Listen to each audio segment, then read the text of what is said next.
for people to join. By the way, for for everyone who's watching after the live,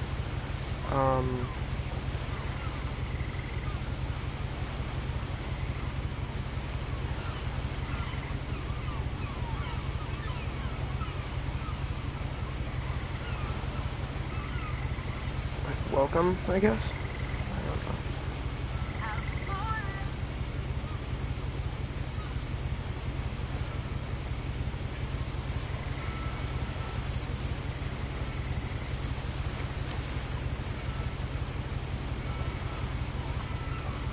Oh, wait, hold on. I think somebody's ringing my doorbell. I'll be back.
I apologize for that, y'all. Somebody actually was at my door.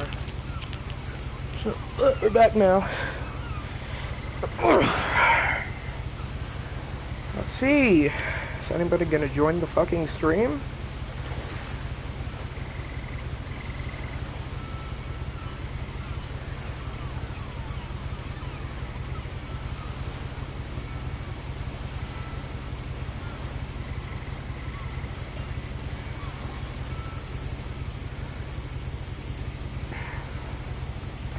Well, we're just gonna start. Let's see. Just gotta turn up a bit.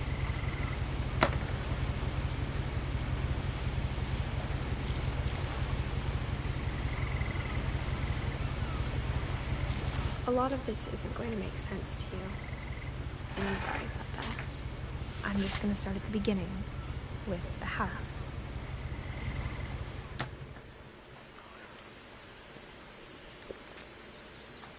Oh, shit.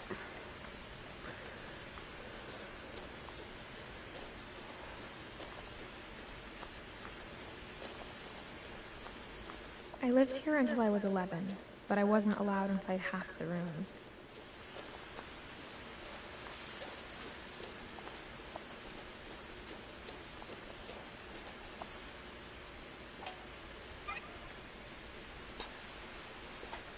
Inside the mailbox were bills from 7 years ago, marked urgent, open immediately.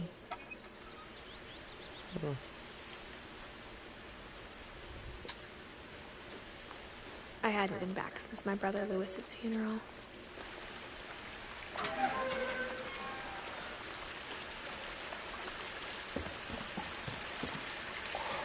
Aw. In her will, my mother left me a key, but didn't tell me what it unlocked. Maybe she thought I'd know. Or she thought the mystery would be enough to bring me back. Which way do I go? I think I just keep going this way.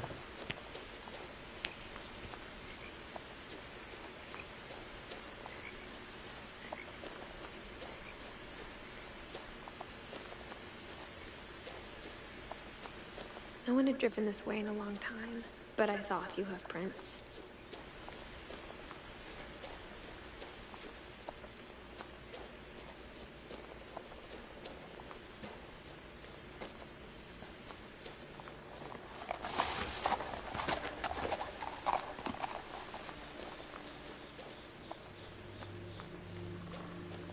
The truth is, even after I inherited the house, I never thought I'd come back to it.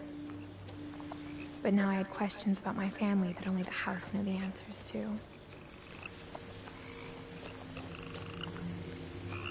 The house was exactly like I remembered it, the way I'd been dreaming about it.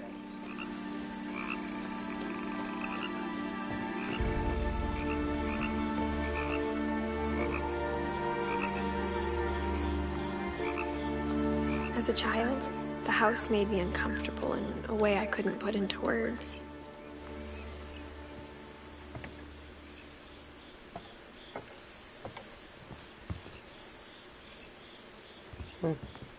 Now, as a 17-year-old, I knew exactly what those words were. I was afraid of the house. I hoped the key might unlock the front door. It didn't. Looking in, I felt like the house itself had been waiting for me.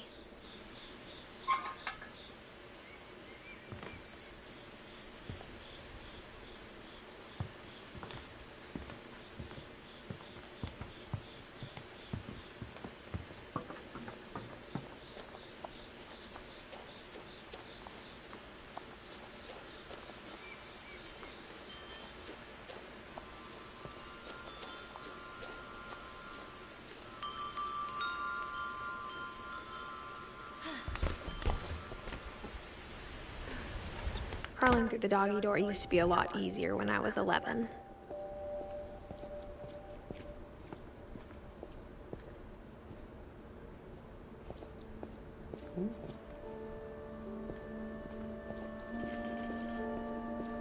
For the first time in years,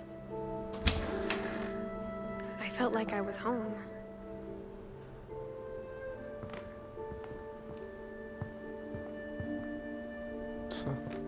It's a lot of tuna. That is a lot of tuna. Yeah, I think that's salmon. Okay. That's salmon. That's a lot of fish. But instead of a family, there were just memories of one. Like how only one restaurant would deliver to our house, so we had Chinese a lot.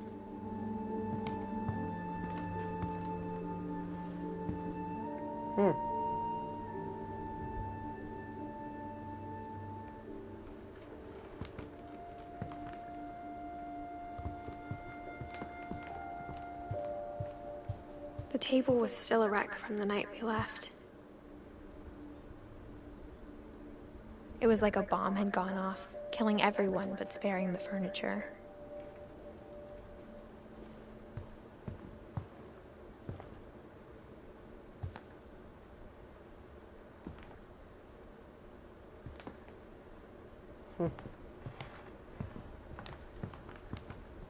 Nothing in the house looked abnormal.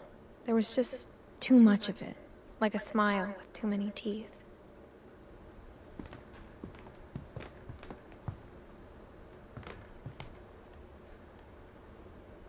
Even the fireplace had a story. Edie told me the bricks came from the original house, after it sank. What? Okay, that's not a door. I just tried to walk into a wall.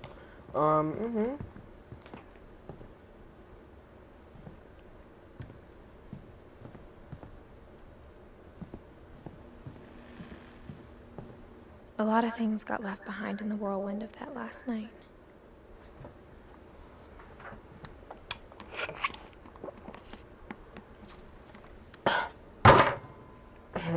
Thirst. My mom wasn't much of an optimist, but she never stopped believing that my brother Milton was alive.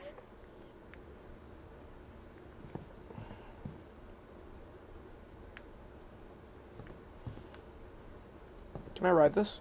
Oh no, I can't. Fucking bullshit.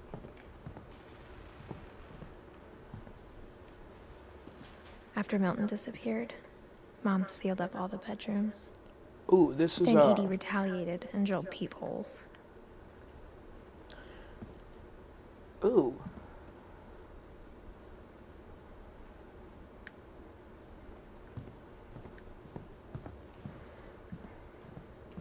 Whenever people ask me about my family, the first thing they always want to know about is Barbara.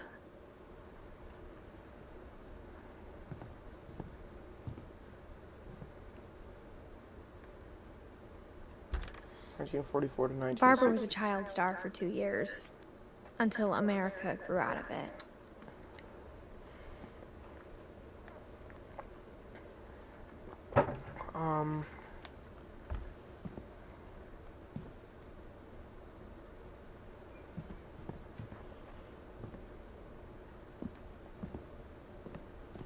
Mom must have locked the third floor stairs on the night we left.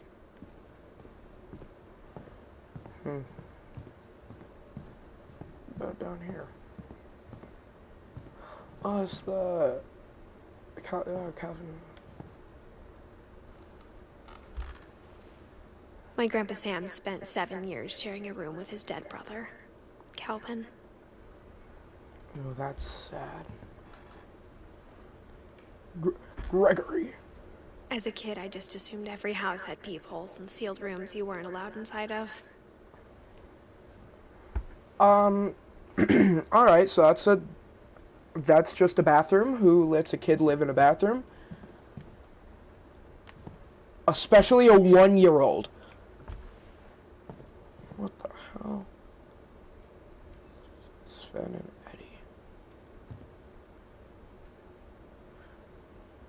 Sven, 1915 to 1964. Oh, Edie. Oh, I thought it was Eddie. The last time I was in Edith Sr.'s room, I was 10 and she was painting my portrait.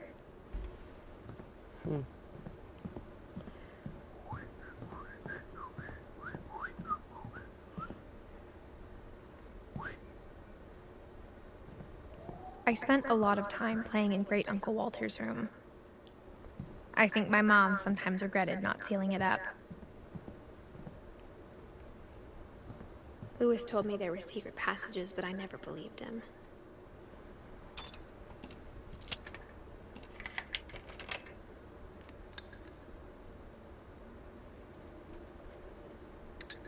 Turns out, my mom was really good at keeping secrets.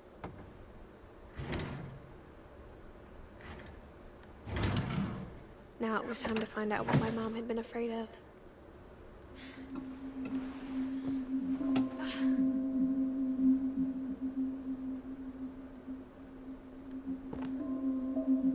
Reading this, maybe it sounds like I had a plan, but I had no idea what was behind that door.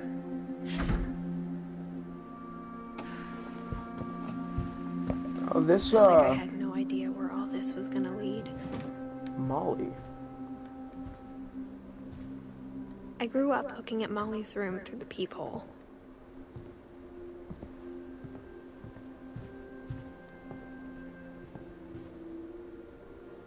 Molly. December 13th, 1947. Dear Diary, I'll be gone soon, but I wanted to tell somebody about what's gonna happen. It started when Mom sent me to bed without dinner. I woke up and I was starving. What? So I looked around for something to eat.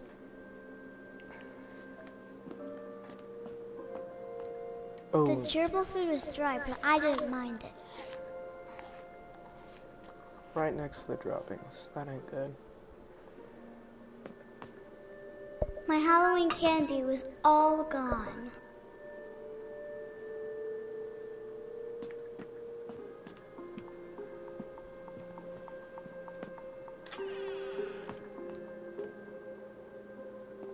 I kept eating and eating.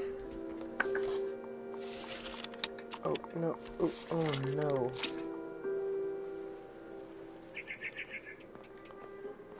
Then I heard chirping outside my window. It was a barn swallow going back to her nest. Well, I think I should eat the poison berries first. I ate a lot of things that night. Yeah, these are poison, by the way. Like, actually never eat those in real life, because they are poison, and they will probably make you trip balls until you walk off the side of a building. I reached out for her.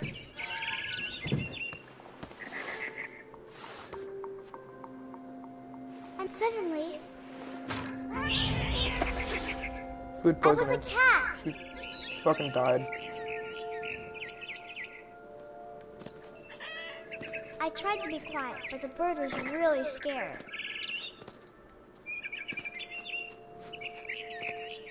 Mom and Dad didn't even look at me.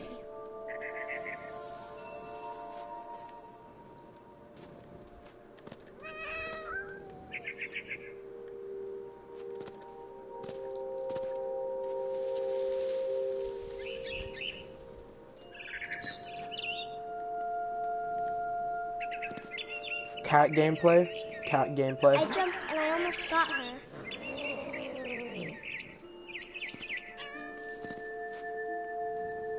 I could tell she was getting really tired.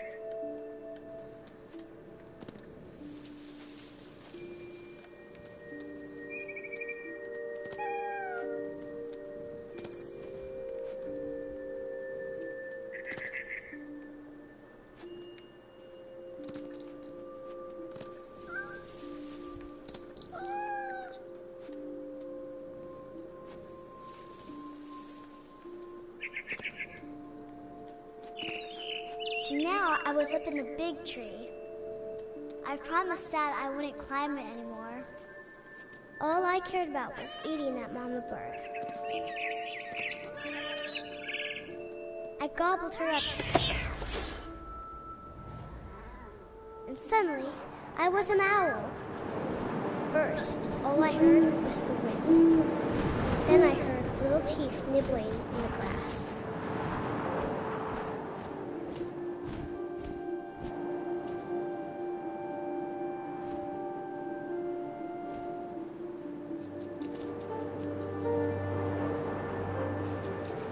Rabbits.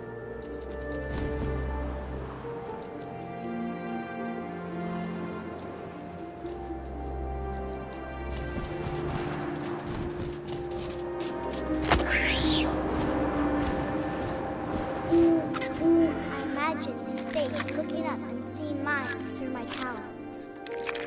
I swallowed him up, and I didn't chew one bit. Then I flew off to find something bigger.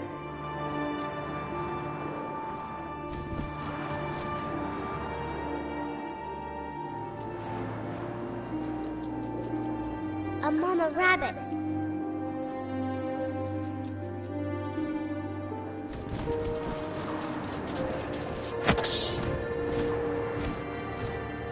She was almost too big to carry. I started choking, but I couldn't stop eating. And suddenly, I was a shark.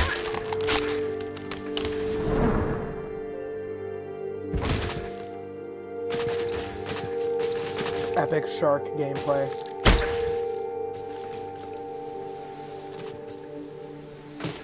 Shark gameplay. Shark gameplay from negligent child. Shark gameplay I from rolled off a cliff and into the ocean. Shark gameplay from neglected child.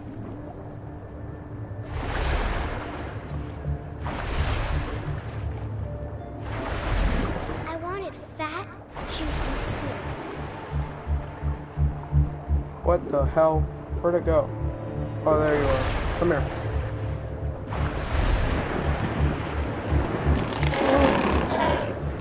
I tore off her flipper, and it tasted really good.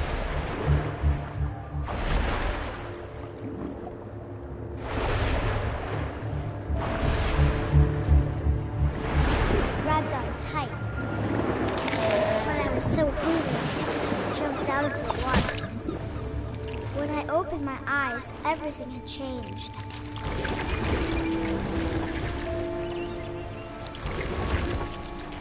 Now I was a monster and I smelled people everywhere.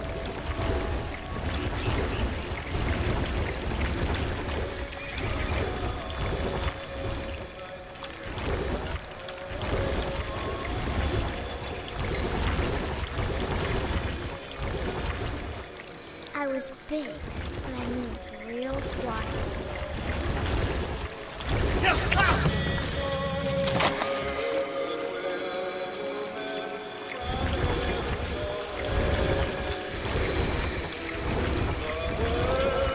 I wanted to stop, but also I didn't.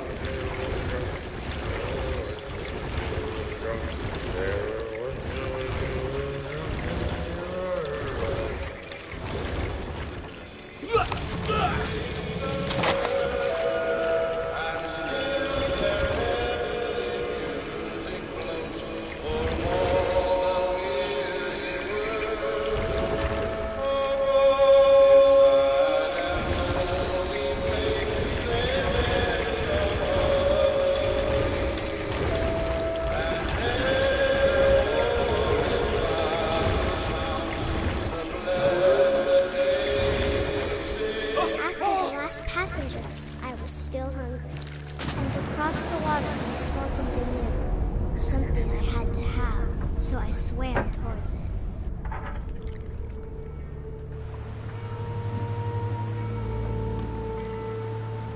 I slithered onto the sand, and the good smell went into an old pipe.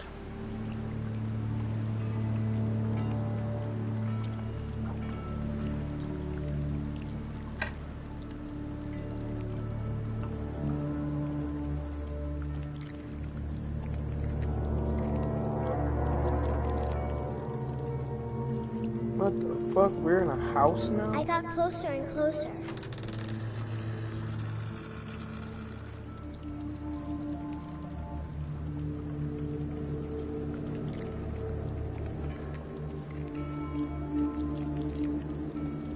All of my stomach started growling. And suddenly, I was me again. I held my breath for a long time, but I couldn't hear anything. I think it's waiting for me to fall asleep.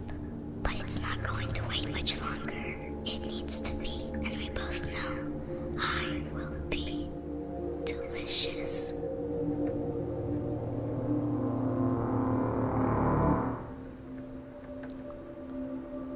Alright.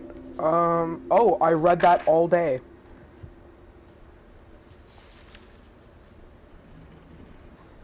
I'm not sure if I believed all of that, but I'm sure Edie would have.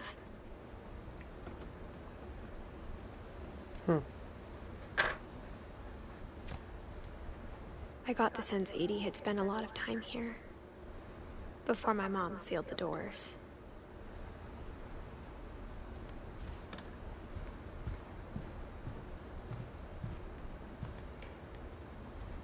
Molly's gerbil had a tiny bedroom with its own even tinier gerbil cage.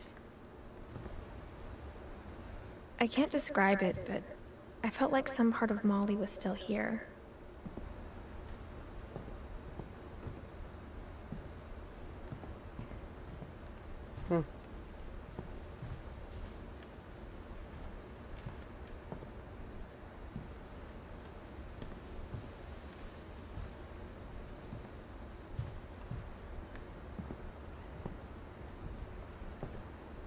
Do I get to leave now, or?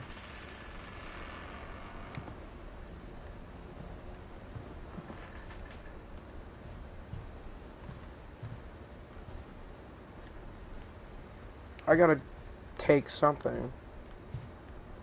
I think.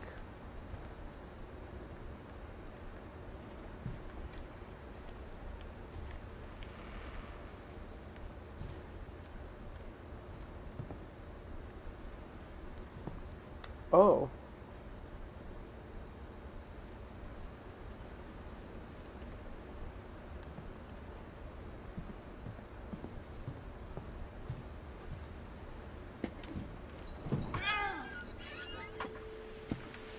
Oh.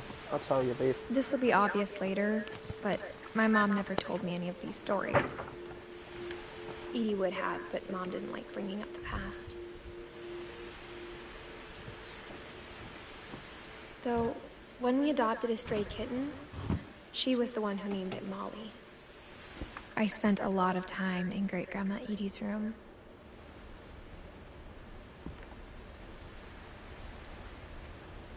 She liked birds. Her room was like a museum.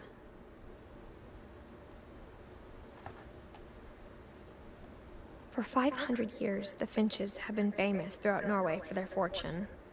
And misfortune. Odin Finch buries the latest victims of the family curse, his wife Ingeborg and their newborn son, Johan. On January 7th, 1937, he set sail with his family and his house, hoping to leave the curse behind. But 40-foot waves off the coast of Washington send the house and Odin to the bottom of the sea. Odin's daughter Edie, with husband Sven and baby Molly, step ashore on their new home, Orcas Island. Odin Finch is the first to be buried in the new family cemetery. His daughter Edie is already dreaming of a new Finch house.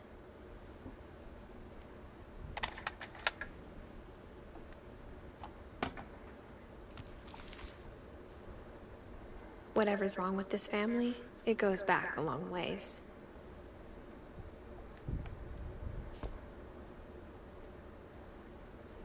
Oh, that's one of the 7 doors.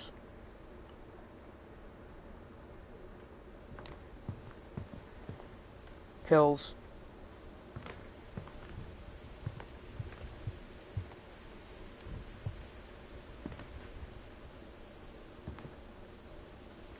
When Edie told people Sven was killed by a dragon, she could also have said he was building a dragon-shaped slide that collapsed. She could have, but she didn't.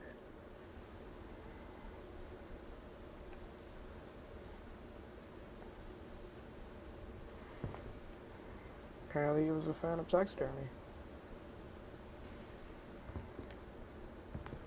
Even in her 90s, sometimes Edie seemed a lot younger than my mother.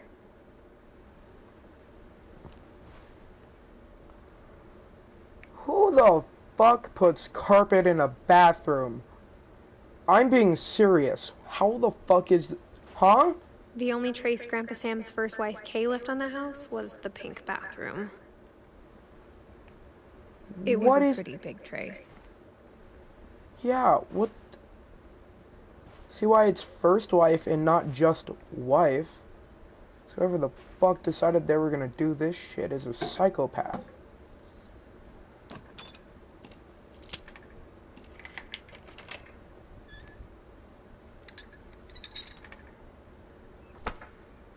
There's a secret in this bathroom. It's in the last place you would look. It isn't in the cupboard. It's hidden in this book.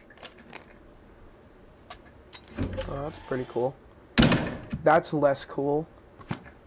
No, that's more cool. I think? Sven gave Sam an old camera he'd refurbished. He never put it down.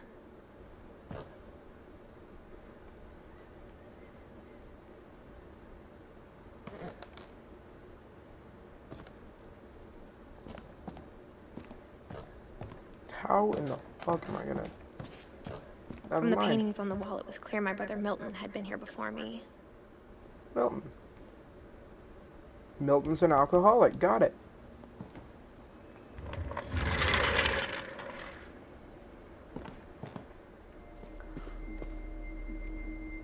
Oh, I'm in Sam and Calvin's room now.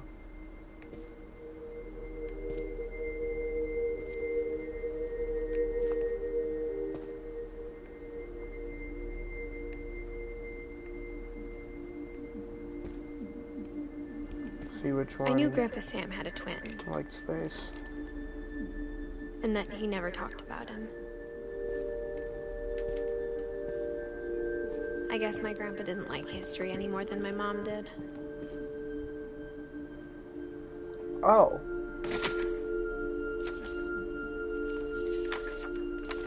How I Want to Remember My Brother by Sam Finch.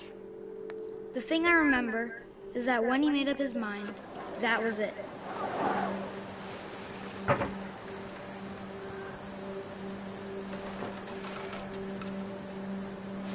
My brother said he'd die before he ate another mushroom.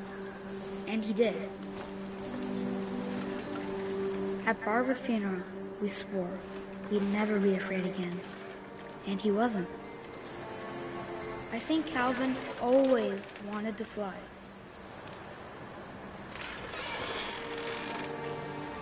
Sam! Calvin! Dinner's ready! Coming! But that day, he finally made up his mind to do it. I told him going around was impossible. Maybe if I hadn't said that,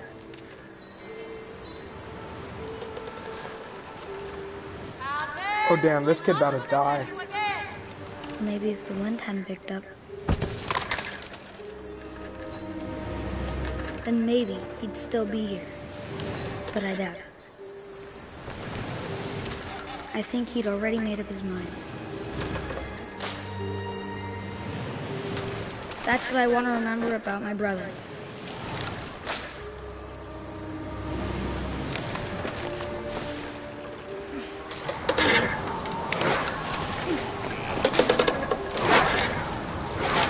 The day he Oh, he died. fly. And he did.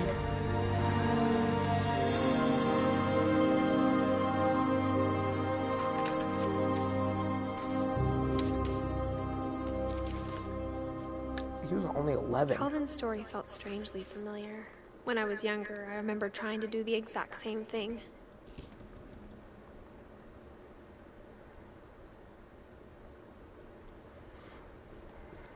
After the funeral, Edie roped off Calvin's half of the room. Mom said Grandpa Sam enlisted at 18 and never set foot in the room again.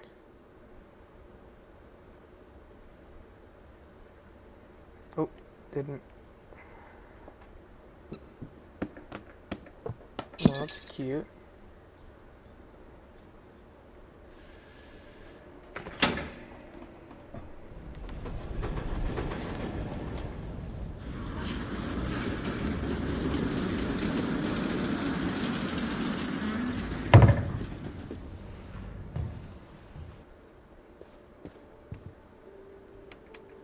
The passages were a pretty tight fit. They'd obviously been built for smaller hands and bellies.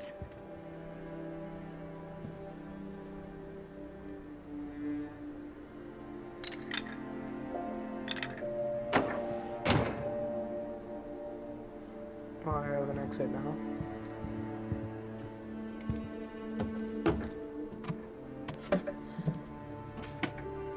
Growing up, I always thought of Barbara as a child star.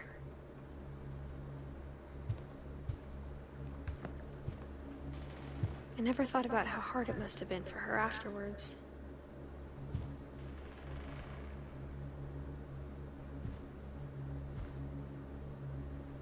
I was only 16. Of all the stories people wrote about Barbara's death, I'm surprised Edie saved this one.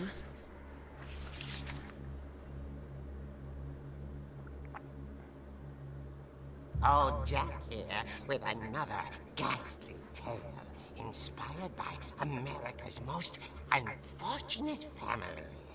I'm calling it The Surprise Ending of Barbara Finch. As a child star, Barbara was famous for her scream. Now at 16, she was all washed up. A has-been. Washed But in a up? lucky break, she'd been asked to perform her signature scream at a local convention for monster movie fans. It was just the boost her career needed. Unfortunately, her scream hadn't aged well. Getting better. I think you just need the right motivation. Her biggest fan and current boyfriend, Rick, was about to demonstrate when... Now that was a great scream. It was Barbara's father, Sven. He'd slipped into a table saw and had to be rushed to the emergency room. So Barbara got stuck babysitting her youngest brother, Walter. Her convention comeback was cancelled. Okay, I'm hearing frustration, but I'm not hearing terror. What if I tried... A gang of hoodlums in Halloween masks have been terrorizing Orcas Island tonight. Police are urging residents to... That came from the basement. You're right! Also, I loved your delivery on that. Why is your basement door locked? Because my dad likes making puzzles and secret passages. There's a key hidden in the music box. The secret is to keep winding and winding until finally the key pops out. Thanks, babe. I'll be back in a sec. 20 minutes later, Rick hadn't returned. So Barbara went to look for him, right on cue. She reached for the music box.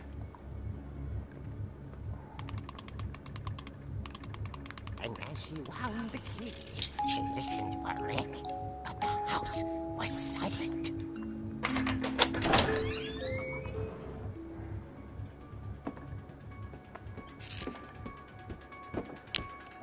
Are they allowed to... She found Rick's crutch and imagined the worst.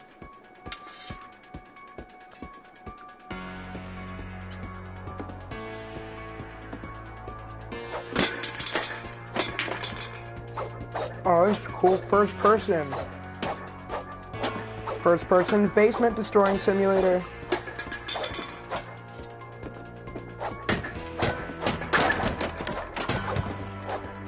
The gang's leader is the infamous Hookman killer, Dr. Carl Hamill, who impaled and then ate his family 10 years ago tonight.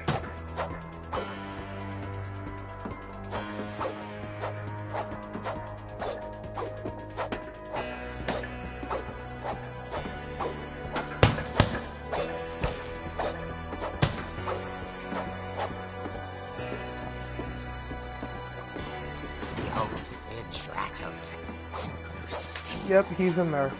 He's wearing a mask, he's in there.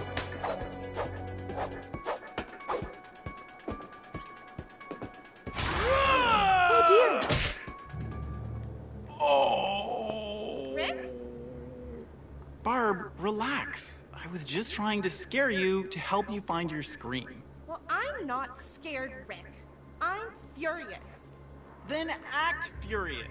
All I'm getting from you now is that you're hurt and confused and you're... She threw him out, but she kept a little something to remember him by. Barb, have you seen my other crutch? And she was still holding it when she fell asleep watching the late picture show. Hours later... Barbara! Walter, what's going on up there? Ah! Okay, I'm coming up, but if this is a trick, you're dead, Walter.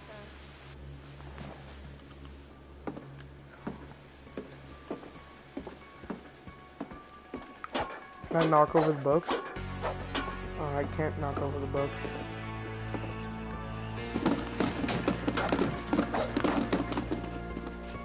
Oh, that ain't good.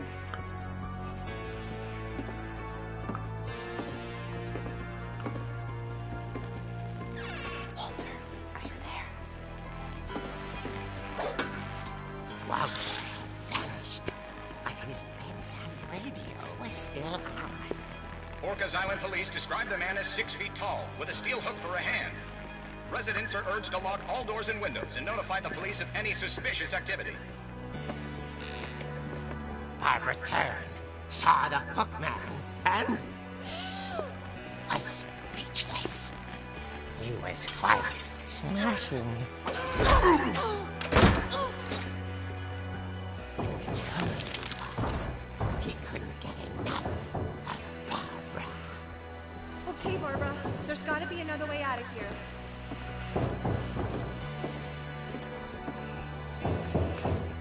Yeah! Sorry. Fuck. She Fuck. played I'm gonna her kill myself. part Fuck. beautifully.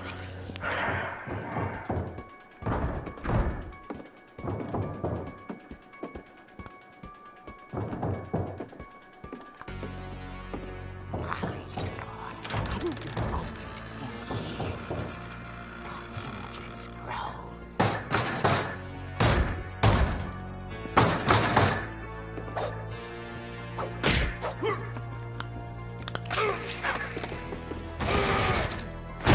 What? Wasn't moving.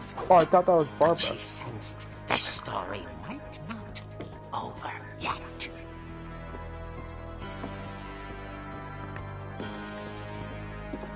This is straight up just a Halloween theme.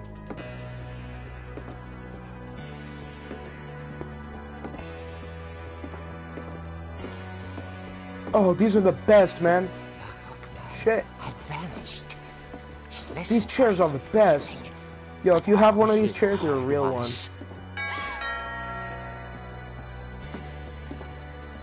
But I want to sit in the egg chair. I like the egg chair.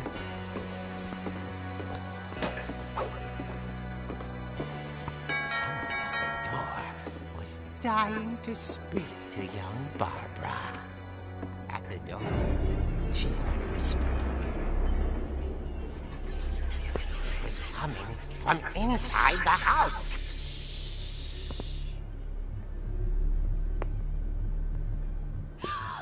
Oh dear. Oh dear, I'm about to vanish. The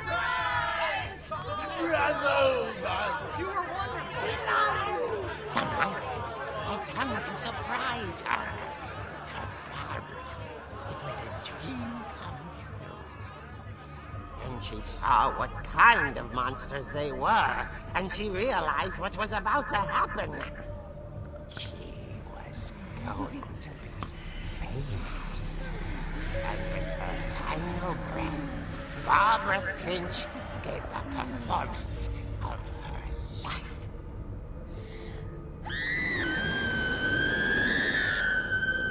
I wasn't there myself, but I hear Barbara was magnificent.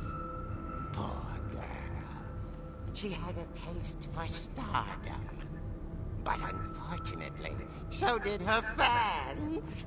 Of course, the police blamed it all on poor Rick, who disappeared the same night. And little Walter? Hiding under his bed the whole time. He took it all pretty hard, but that's another story. As for Barbara, tucked inside the music box is all they ever found of her. Her ear. Ew. Now that's what I call a real eerie tale.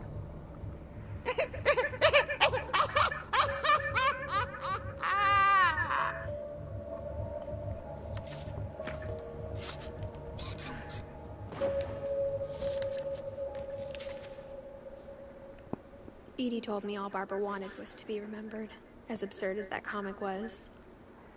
Maybe what Edie saw was a happy ending.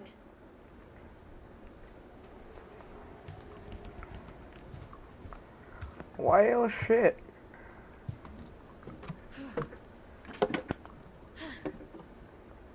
I guess now I know why Mom didn't like me playing with the music box.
Mom said the basement was off limits. Unless I wanted another tetanus shot.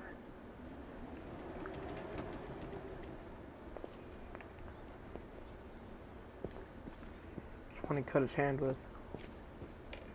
I saw Edie sneak down to the basement once, carrying packages. I thought maybe she was hiding presents.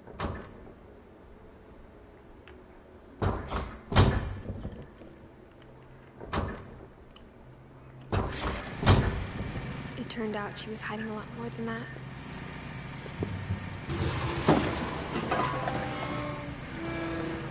This is dark as shit, man.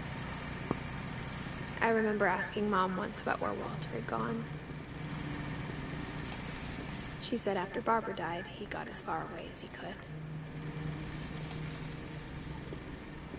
If there's a pattern in all these stories, I think it's that none of us has gotten very far.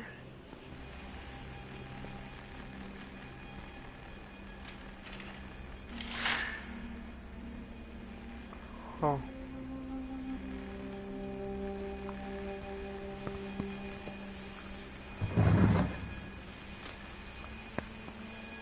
Goodbye, everyone.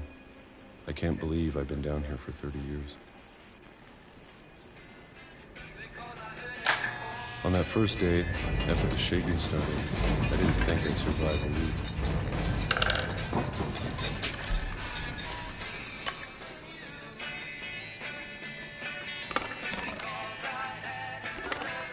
But after a few days, I settled into a routine.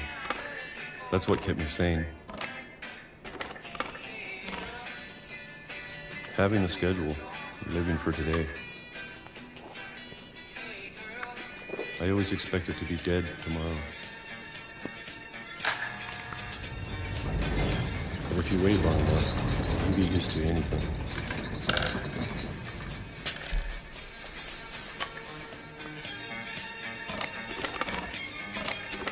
Even a monster on the other side of the door starts to feel normal. Almost friendly.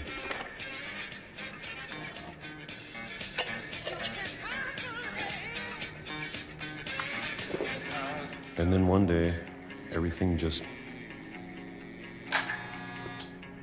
stopped. Whatever that thing was, it was gone. Maybe it got tired of waiting.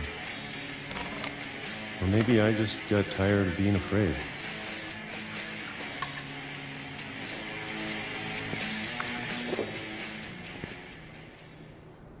It's been a week now, the longest in 30 years.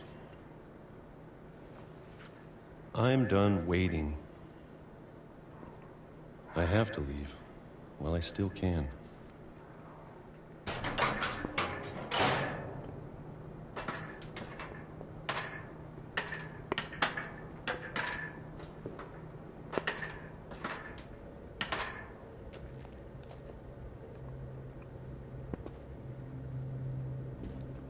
I know it's out there, somewhere. Whatever killed Barbara and Molly and Calvin.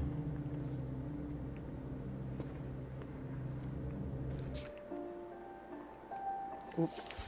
Maybe this is all a mistake. Guess we know what the pause button is now. But I need to stop living the same day, even if it kills me.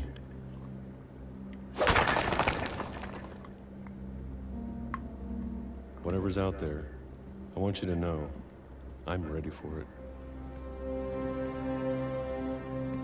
I'm going to appreciate all of it, especially the food.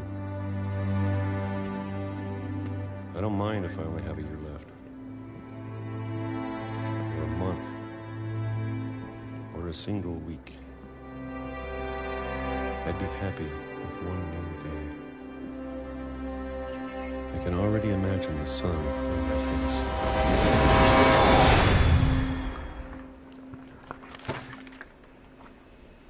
face. We see how he died.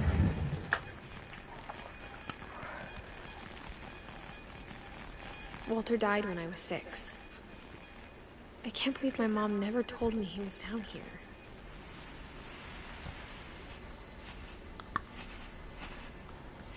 I'm sure my mom was trying to protect me.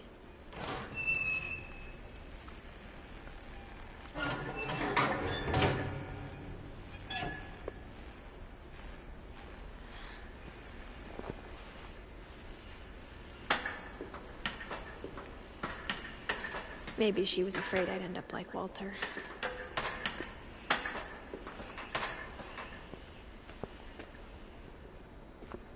But if she never told me about an uncle under the house, I can only imagine what else she was hiding. I don't want to make the same mistakes she made. Trying to bury something that's still alive.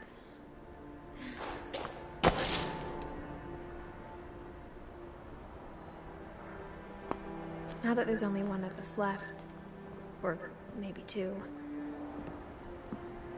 I thought it was time I heard the stories for myself and found out what happened to everyone else.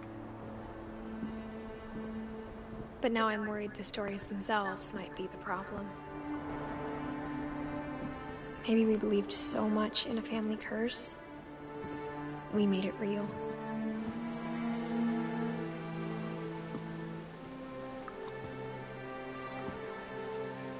Well,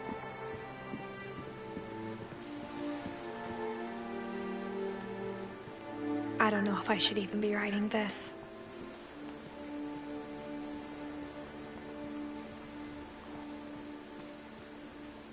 Maybe it'd be better if all this just died with me.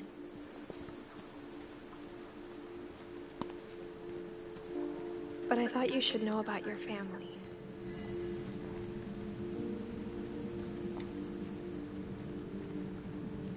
And the history you're a part of.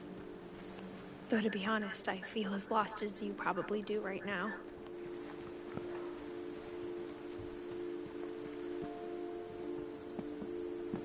I think the people in these stories believed them, for what that's worth.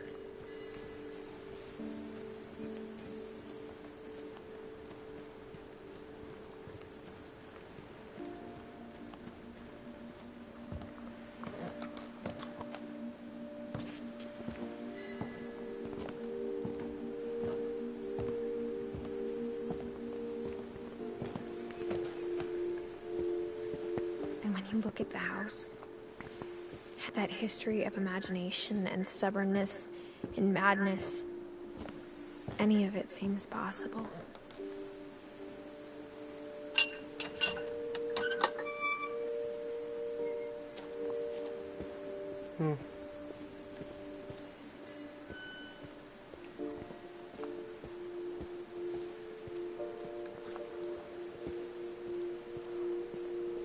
I think we've been surrounded by death for so long, we've just gotten used to it.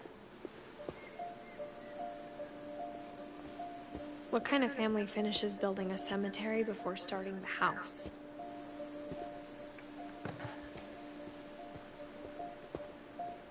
It's embarrassing for me to admit this, but the pet cemetery made me more uncomfortable than the human one. 3 of the gerbils were mine, and 2 had been my fault. Sven built the house, but it was Edie who designed the cemetery. Whatever. Star, of course, Walter. So, oh yeah. Sven, cutting Edie. Oh, Calvin, that makes sense because you like space, and Molly, she liked the Kit Kat. Huh. She was 10. I'm sure Odin's monument had been Edie's idea. My mom was always trying to move on, but for Edie, the past never went away.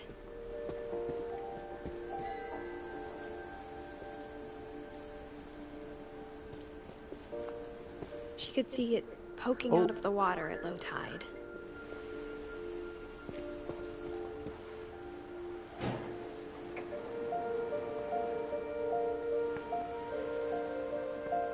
Edie said she dreamed about the old house every night.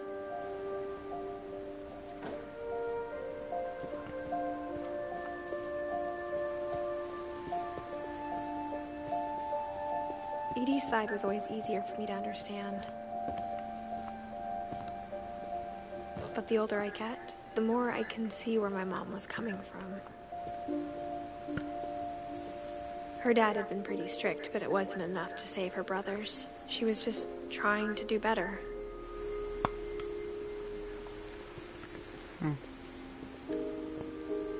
She lost 2 of her brothers, just like I did. I get why she tried so hard to protect us. What the fuck is Sanjay Kumar? And then Edith Finch.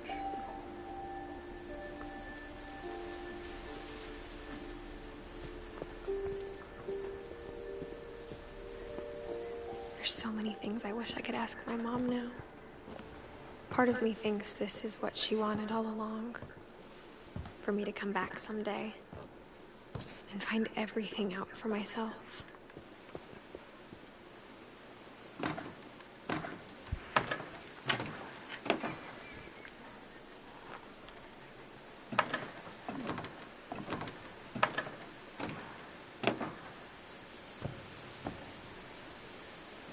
But looking back on it now, if she told me there was going to be so much climbing, I never would have come when I was 22 weeks pregnant. You literally just said you were 22 weeks pregnant. It's a dumbass idea to be walking on a clearly creaky, thin branch. What the fuck? I never met Grandpa Sam, but I think he and my mom had a lot in common.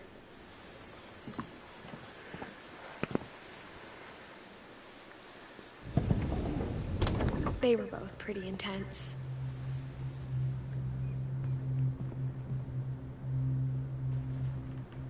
Cameras. Guns, more guns. Sam spent his life shooting photos, but Mom said he got nervous being in front of the camera. I guess we're all afraid of something.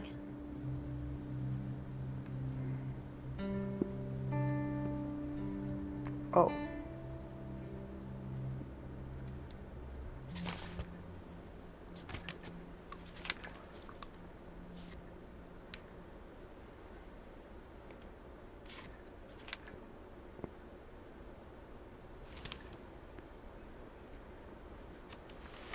Dawn, I promise, you'll never forget this weekend. Yes, sir. These memories are gonna last a lifetime. Perfect. It's gonna rain the whole weekend, isn't it? Oh, did not mean to do that one. I will never forget this weekend, Dad. That's the spirit. Okay, got it. I'm gonna take some pictures, okay? Just be careful. That camera's older than you are. Right? Aw. You're right, Dad. It's starting to clear up. Still freezing, though.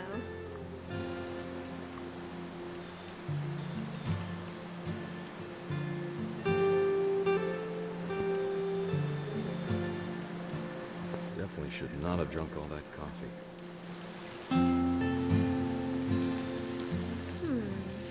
Hold still while I take a picture of you.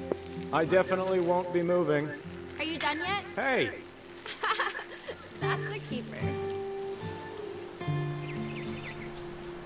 I'm just saying, I'm not always gonna be here, Dawn. You'll need to remember this stuff, if you want to survive. I'll be fine, Dad. You know who else thought he was gonna be fine? Some guy who died. Dawn, I'm being serious. I know, Dad. You're always serious. Doesn't being out here make you want to chill out? Well, to tell you the truth, I haven't been out here in 20 years.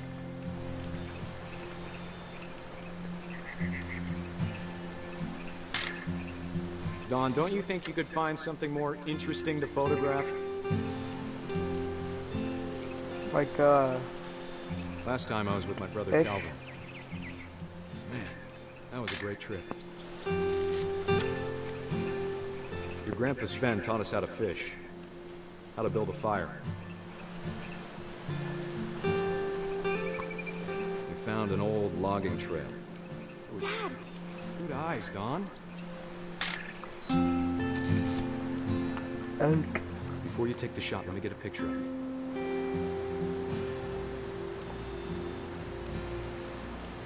Dad, Just breathe. Let me get behind you. do I have to do this? Dawn, you don't have to do anything. But if you want to survive, you'll need to be strong. Great shot, Dawn!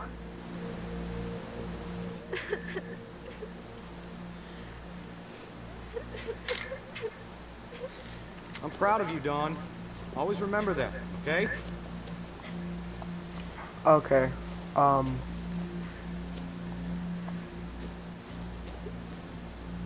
Dad, it's twitching. I think That's it's totally normal, Dawn. Just focus on the camera. Try not to think about... Dad!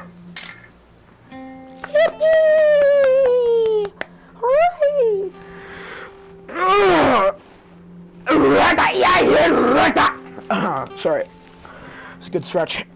Of all these stories, that's the one I wish most. Bye-bye, that my mom Samron. had told me.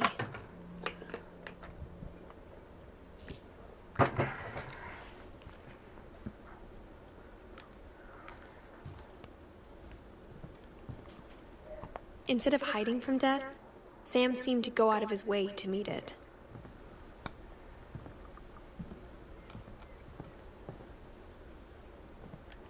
We have to go back out? Like, on top of the roof?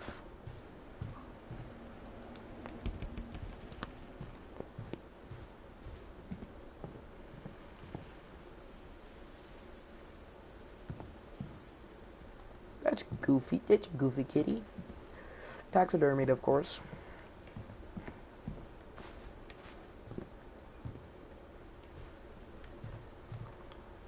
Oh. Ooh.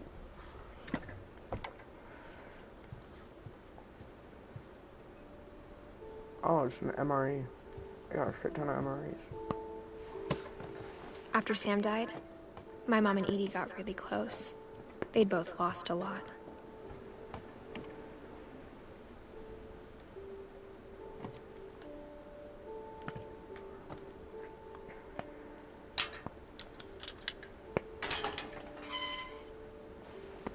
Oh, it's a baby's room. Gregory, how did you get up there? How the fuck did you get up there? I don't know. Fortnite shit. Oh, it's a baby. It's a literal fucking Dear baby. Kay, do you remember the way Gregory used to laugh when he thought he was alone? Like something funny was happening, but only he could see it.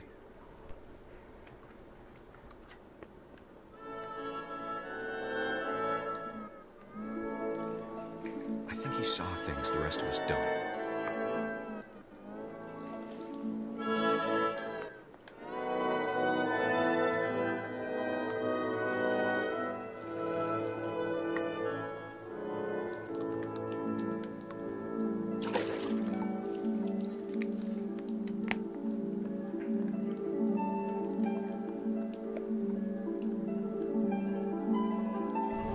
Send over Gregory. It's time to... Hold on, sweetie. Hello? Sam, I told you I don't want to talk right now. Oh. I wonder what he saw.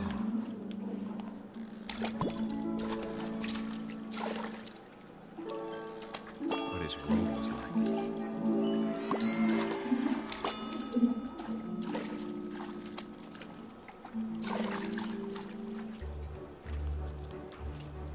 He reminded me so much of Calvin. Lost in his imagination.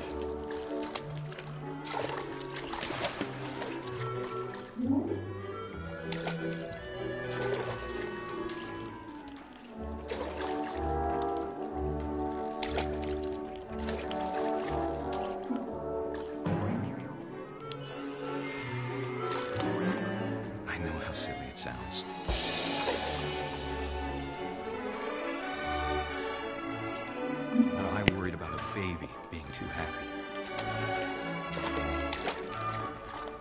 But I could feel him slipping away. Sorry about that, Gregory. I know you did everything you could. Oh, man. Maybe if I hadn't called that night. Damn it. I wish you could have told us about the world we saw. Yippee! I like the frog.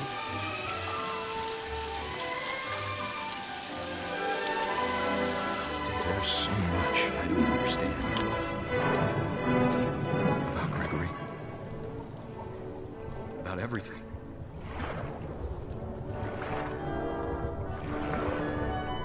Hooray! But I know what happened wasn't your fault.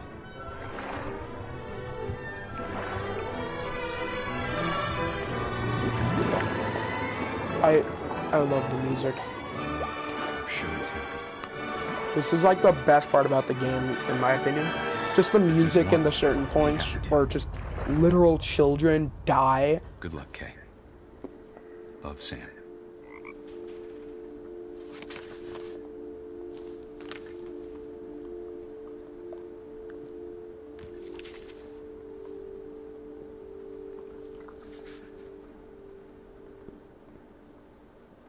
Well, womp womp.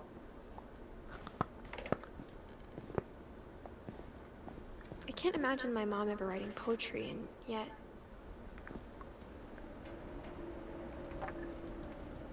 A poem for Gus, who always said the wedding was a bad idea.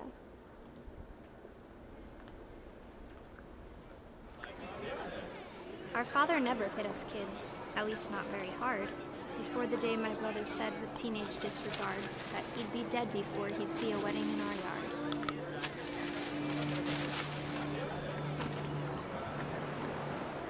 That was fun.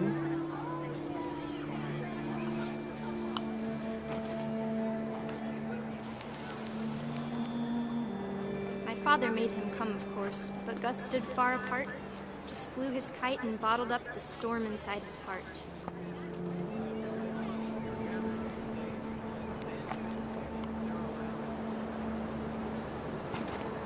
I tried to talk him out of it, but though he'd never met her, we don't need a stepmom, were the words that I now pronounce you husband and wife. Vacant bride.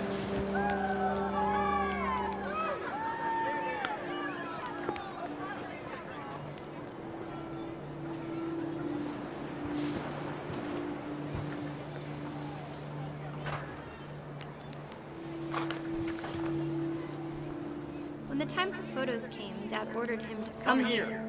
But Gus declined, and as a sign held up his middle finger. Yay! The wind picked up, and panicked geese appeared and quickly went. But all the humans did that day was go inside the tent.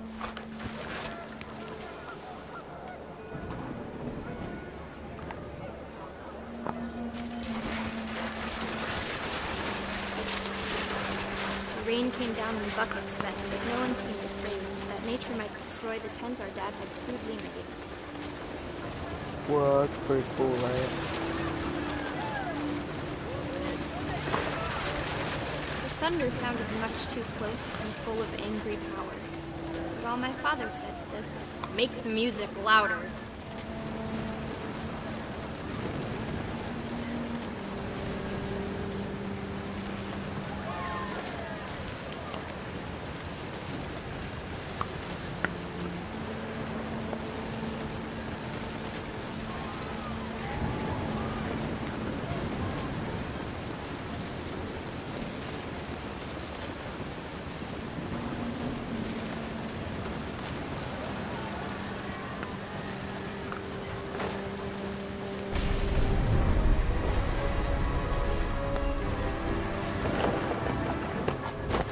Oh no.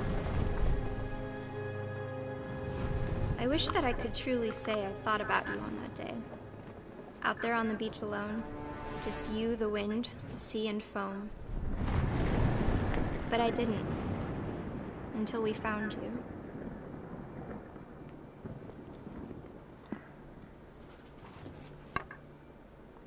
Damn. She never talked about him, but Mom told me once if I was a boy, they were going to name me Gus.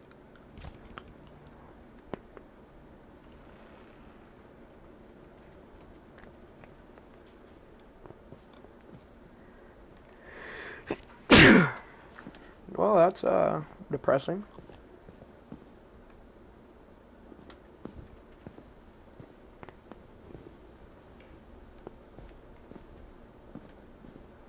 Imagine a literal baby having a bigger bed than you. That's crazy. Oh, rock wall.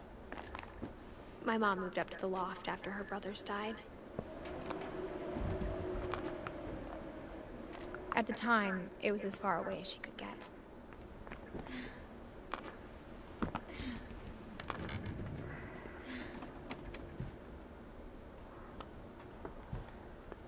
Religion was another thing my mom never talked about, but I think it helped her a lot after her dad died. She spent a summer building houses in Calcutta, where she met my dad, Sanjay.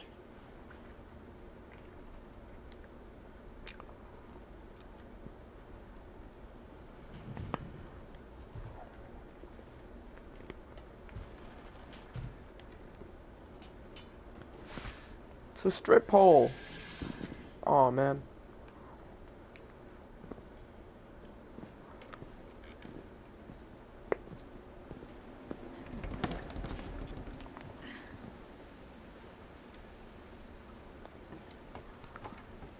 Wait, are you supposed to go back? I don't think you are. Maybe you have to look. Or maybe there's an item somewhere. You have to take.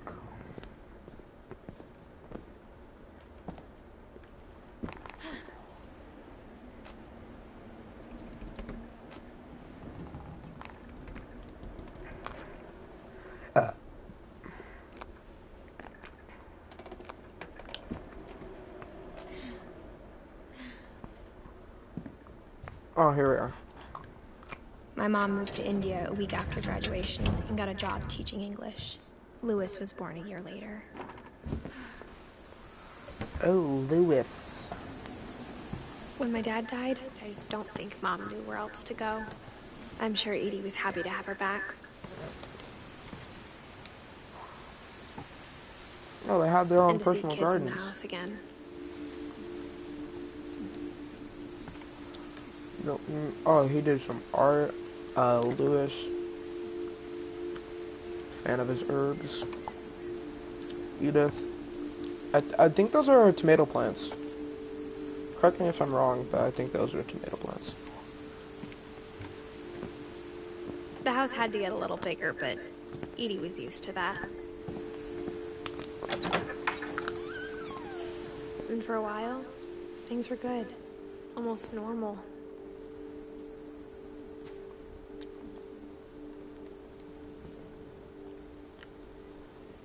What the fuck?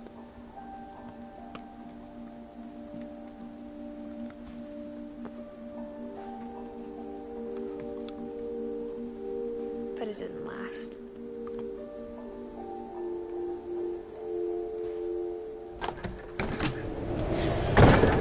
The beginning of the end was Milton's 10th birthday, when Edie gave him a castle.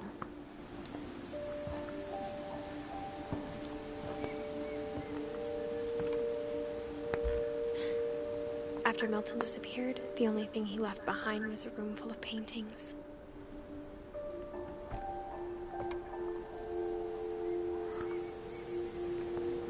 So Milton disappeared in 2002. Because it said on his 10th birthday he got this. Well, at the very least, he disappeared in 2002.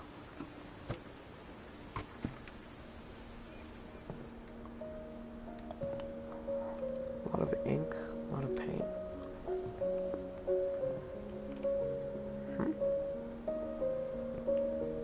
That looks sick, man.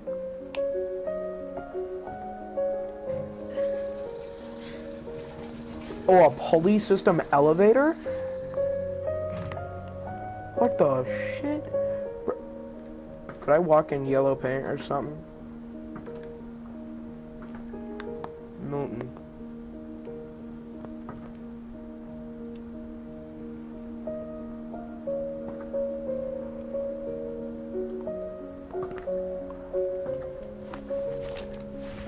Milton Finch in The Magic Paintbrush.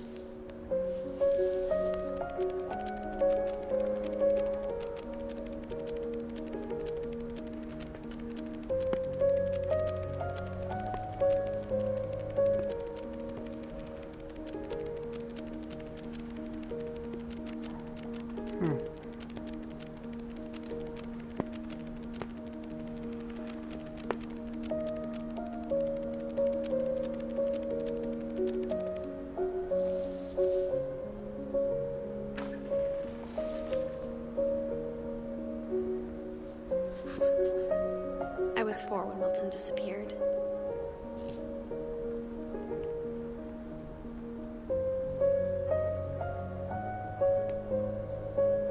So that means he disappeared in 2003. He disappeared when he was 11. Got it. Mom spent months searching for my brother. Then she sealed the doors.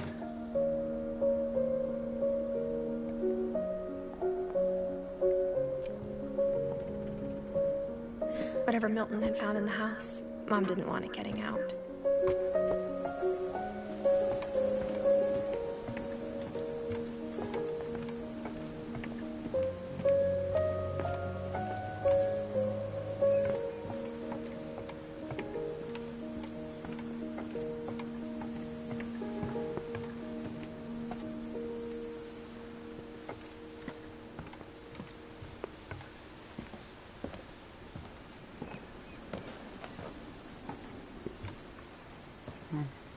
Mom definitely blamed Edie, but I think Louis blamed himself. After he graduated, he just spent more and more time in his room. Until Mom got him a job at the cannery.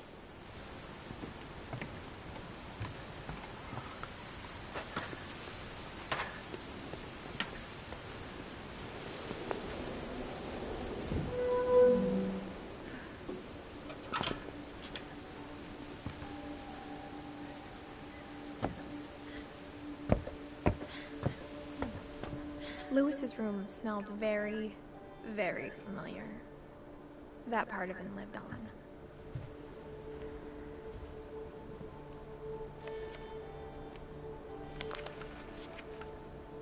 No, hold on. Aww.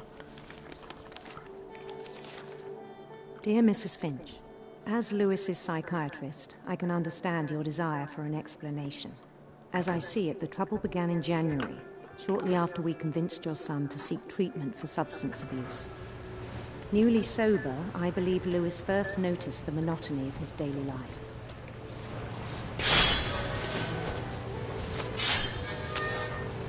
He kept working at the cannery.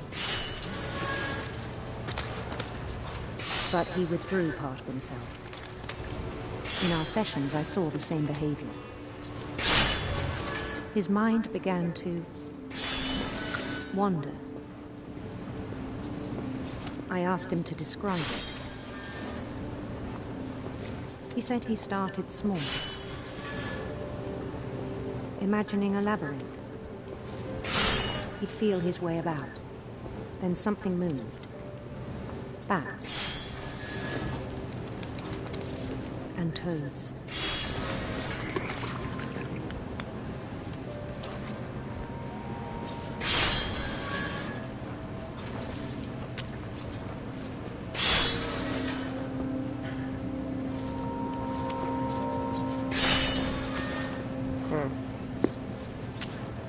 And things that have not names. He knew it was all in his head.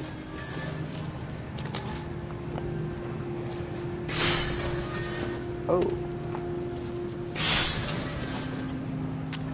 But he took it very seriously. I had hoped he'd find himself.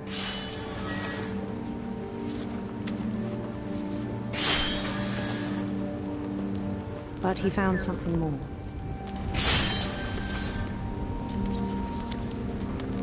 I worried about him then. Daydreaming at the cannery. I spoke with his boss. But he said Lewis had become a model employee. Methodical, tireless, focused.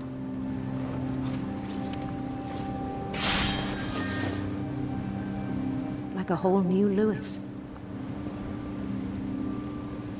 So I let him go on.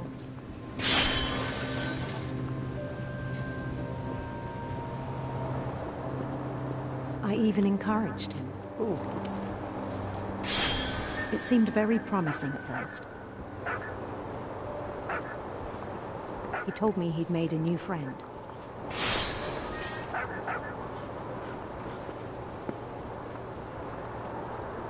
On the edge of a city he named Lewis Utopia. He built the city up slowly, brick by brick. Then he made musicians.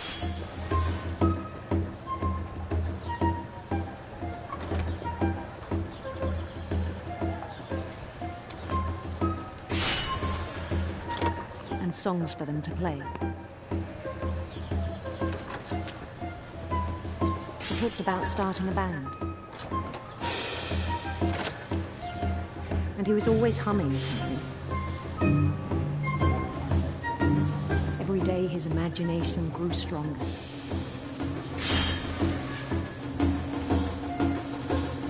He no longer spoke at the cannery.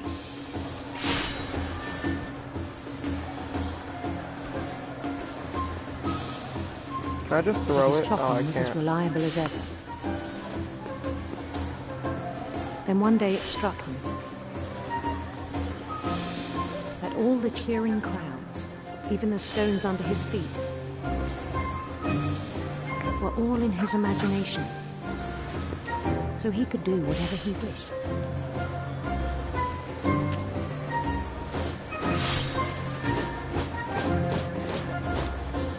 He held an election for mayor. And he won. They begged him to stay, but his mind was already wandering. It became a game for him.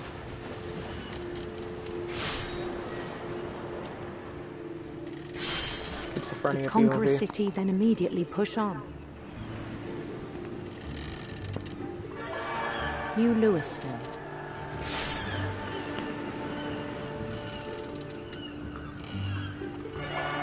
St. Louis. He started drifting away from our reality.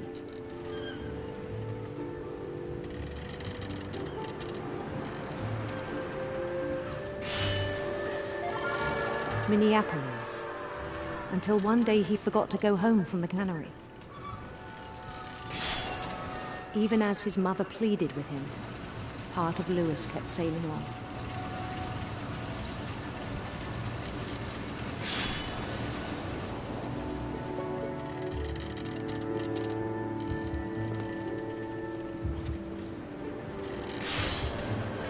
In Lewisburg, he heard rumors of a beautiful prince.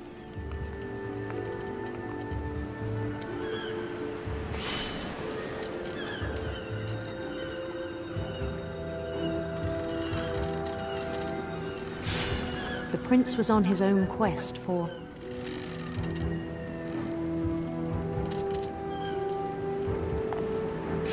radiant rainbows. Oh my gosh, wow.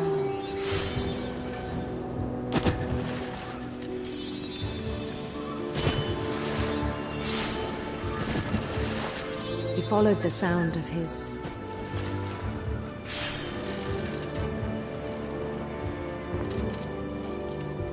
electric sitar.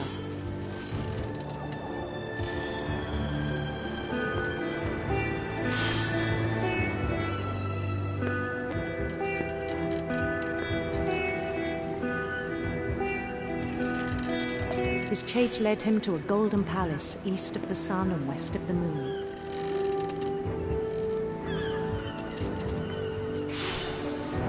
even then, his logic remained sound. He knew the world was all in his imagination.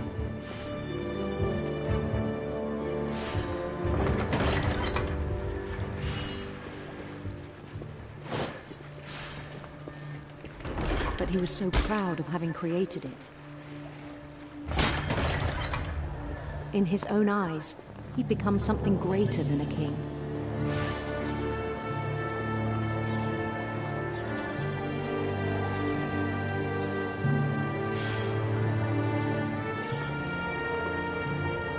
For someone who'd never known success in the real world, I think it was overwhelming. And then it struck him that the real Lewis was not the one chopping salmon, but the one climbing the steps of a golden palace.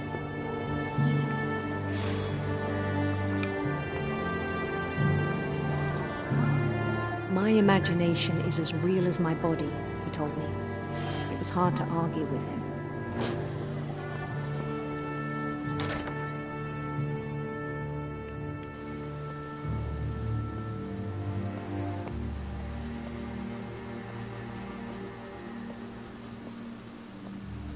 Began to forget the world we know. Oh, it's a gaming device. Weed.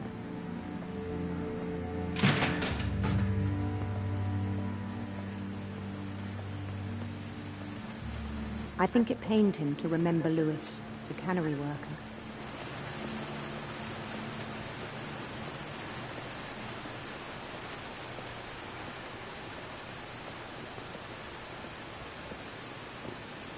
He began to despise the man with a royal contempt.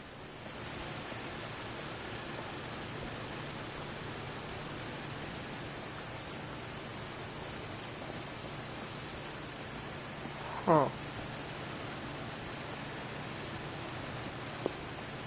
I still thought I could save him.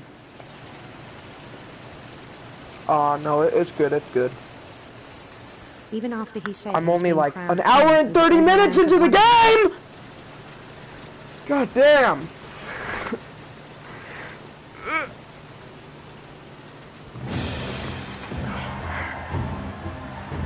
The palace would be packed with his companions. Schizophrenia POV.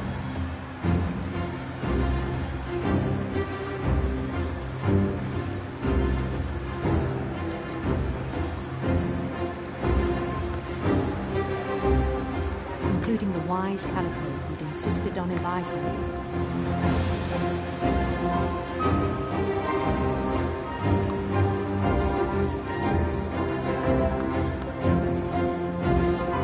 Whoa!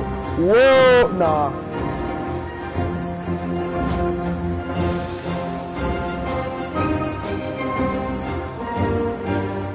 His prince waited, holding his crown.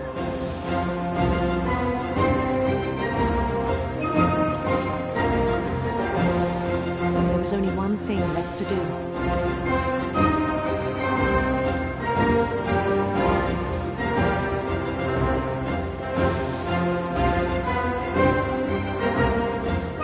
Down his head. There's no goal of this game, so it's basically just a hold on. So it's basically just a bunch of separate stories about an entire family tree, and everyone is dead.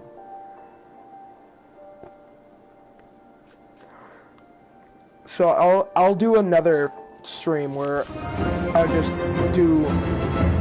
do another stream where I just do everything again, but And the rest I think you know. Yeah. Mrs. Finch, your son was a kind man who will be missed by all of us. Yeah, who knew him. I'll do another playthrough at a later time, but yeah.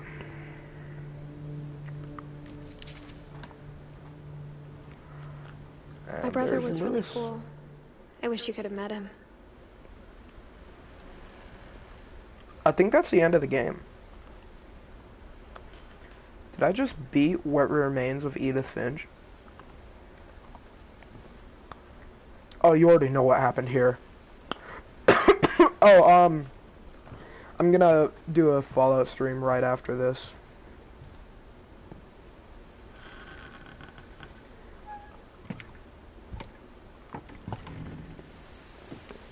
way back from Lewis's funeral, my mom told me to start packing. She waited until the day before we left to tell Edie. I'm not sure if she wanted to make it easier or harder.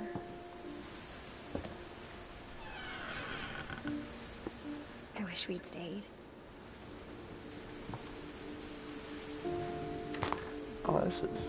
But I understand why we left.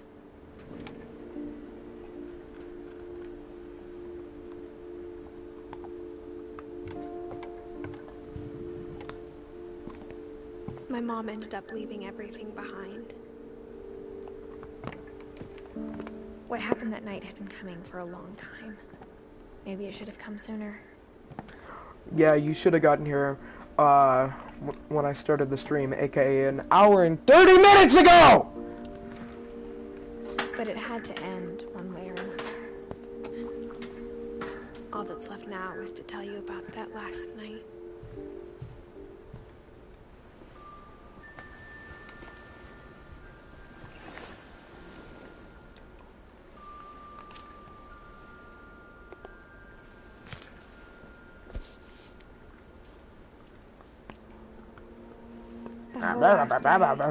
Edie just watched us pack and didn't say a word. Until supper, when she raised her glass and said, "To our final night together, and all our final nights apart." Grandma, you know what I said about alcohol. Some of your medications are very Edith, specific. I left a present for you in the hallway. Why don't you go open it? The grown-ups have to argue now. I'm sorry, you're right. We're all leaving tomorrow. Let's just enjoy our last... I'm not leaving. Edith, you're excused.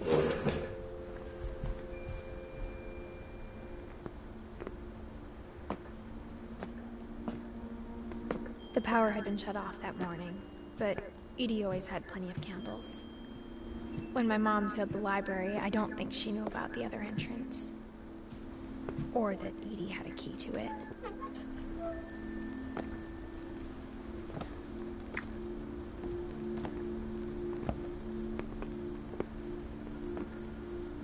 The thing you're afraid of isn't going to end when you leave the house. Edith has a right to know these stories.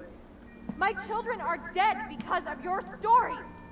I think it's best if Edith and I leave tonight.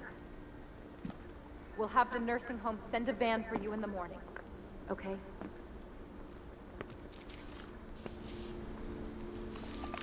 Dear Edith, there's so many stories I wish I could tell you, but there's only time for one. This is about what happened on the night you were born.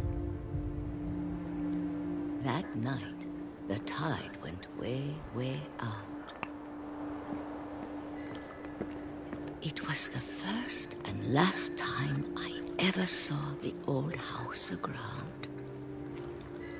There'd been an earthquake out in the middle of the ocean. They called it the lowest tide in 1,000 years. God, it smelled awful. You know, I've seen that house every day of my life.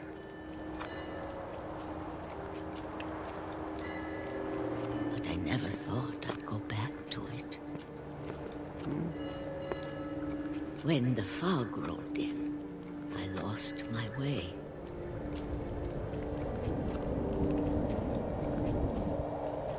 Just gotta keep walking straight. I got turned around.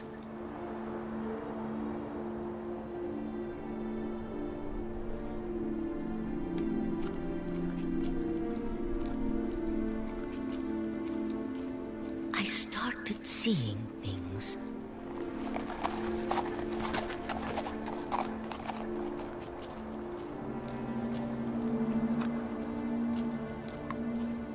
Things I'd forgotten had ever existed.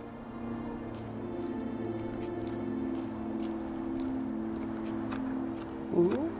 But when I saw them, they felt like old friends. That night, a lot of things came back to me. Or maybe I came back to them.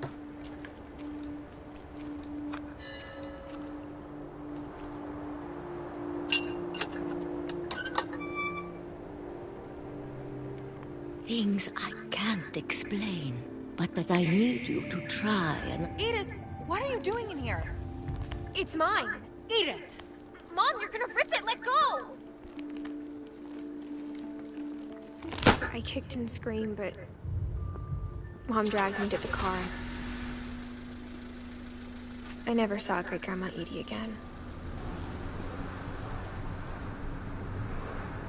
The next morning, the band came to pick her up, but she was already gone. Ooh. After that, we moved around a lot.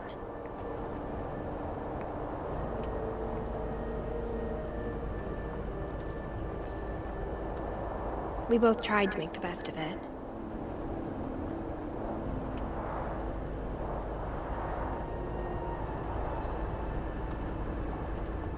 A few years went by.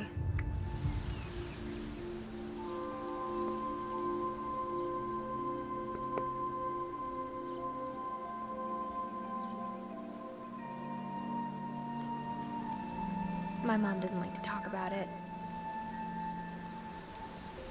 But she started getting sick a lot. The rest happened pretty quickly. Cancer! She got better for a while, and then she didn't.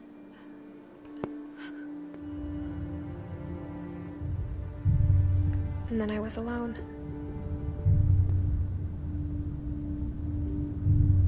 The last Finch left alive.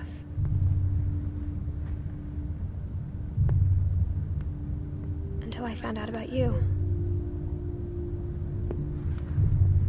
I'm still not sure what to tell you about all this. If we lived forever, maybe we'd have time to understand things. But as it is, I think the best we can do is try to open our eyes. And appreciate how strange and brief all of this is.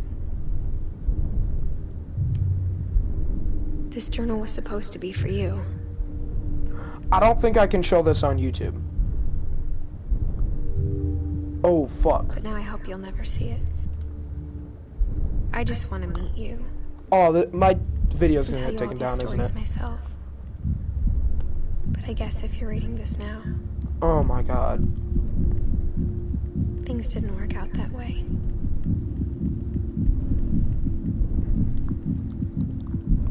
Yeah, shit. This is where your story begins. I'm sorry I won't be there to see it. It's a lot to ask, but I don't want you to be sad that I'm gone. I want you to be amazed that any of us ever had a chance to be here at all. Good luck.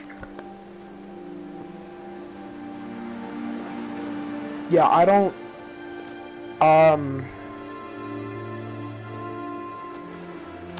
Yeah. I don't think I can show that. I do not think I can show that. Oh, this is gonna get taken down, isn't it? Fuck. Oh, no. Alright, well, that was the end of the game.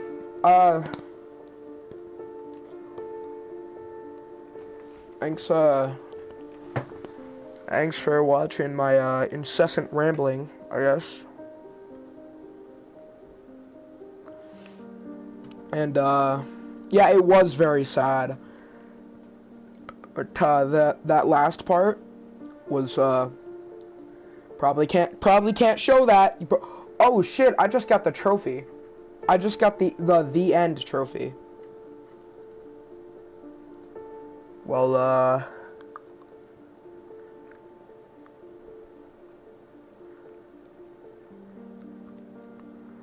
that's Disneyland. That's Disneyland. That guy went to Disneyland.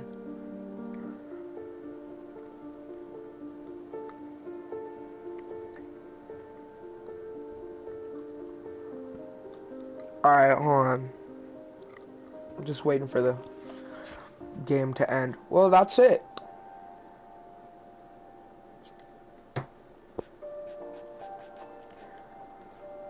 Well, that's it. Oh, I did not mean to do that. Anyway, Thanks for watching. Thanks for watching. I'm gonna end the stream here. Bye bye.